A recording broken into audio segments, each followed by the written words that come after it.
पुराण की कथा पहले बाची आप लोगों ने सुनी होगी। उसमें शिव पंचायत का वर्णन कर रहा था। 5 देव, प्रथम में शिव, दुर्गा, नारायण, भास्कर देव, गणेश जी, ये सब भगवान शिव की पंचायत के अंतर्गत विराजमान होते हैं और ये पांचों सोमवार का फल हमें प्रदान करते हैं। एक एक सोमवार की महत्वता है, एक एक सोमवार का क्रम है। कई माताएं उस क्रम को धारण भी करती हैं, ऐसा नहीं कि कई माताएं नहीं करती हैं, सबका अपना अपना नियम होता है। कोई शिव मंदिर में जाता है तो एक अक्षत, एक चावल का दाना शिव जी को समर्पित करता है, कोई मंदिर जाता है तो एक पुष्प शिव जी को समर्पित करता है, कोई मंदिर जाता है तो एक बेलपत्र शिव जी को समर्पित करता है, कोई मंदिर जाता है तो जल समर्पित करता है। सबका अपना अपना भाव है। जैसे तुम शिव को मना सकते हो, जैसे यहाँ भगवान शंकर पर ही जा सकते। और मेरा निवेदन सभी मेरी जीजियों से, मेरे जीजाओं से, मेरी बेटियों से, बेटाओं से, मेरी माताओं से, श्रावण के महीने के जितने सोमवार रहें, प्रत्येक सोमवार को शंकर जी का अगर मंदिर जा सको तो ठीक है, ना जा सको तो शिखर का दर्शन, और वो भी ना कर सको तो अपने घर में जो शिवलिंग है उस पर 3 बार, 3 छोटा सा लोटा ले लो, बड़ा लोटा ले लो, कैसा भी, 3 बार शिव जी का नाम लेकर 3 बार जल को अवश्य चढ़ाओ। जितने सोमवार पड़े श्रावण के महीने में आप 3 बार, भले 1 लोटा जल है उसी को रोक रोक कर 3 बार चढ़ाओ और 3 बार चढ़ाओ। जैसे शिव मंदिर में 3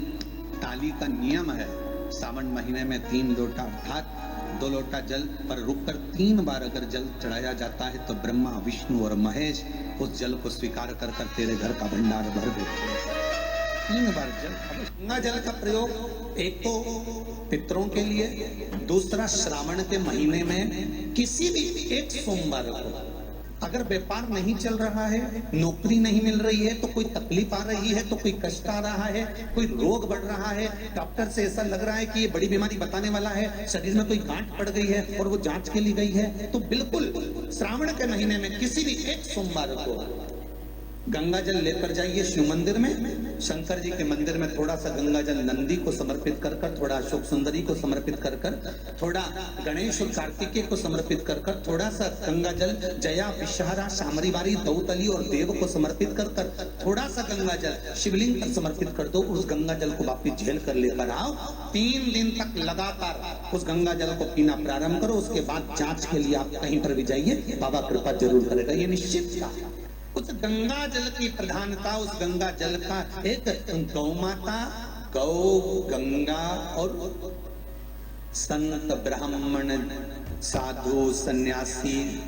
सात्वित्ववान नारी, कन्या, स्त्री, इनका जो महत्व है उसको जान गए तो जिंदगी सार्थक हो। यदि भूलवश भी अगर कोई व्यक्ति मंदिर में बेलपत्र चढ़ा हुआ है और बेलपत्र उसने एकाग्रित कर लिया मंदिर के अंदर ही, और मंदिर में बेलपत्र एकाग्रित कर कर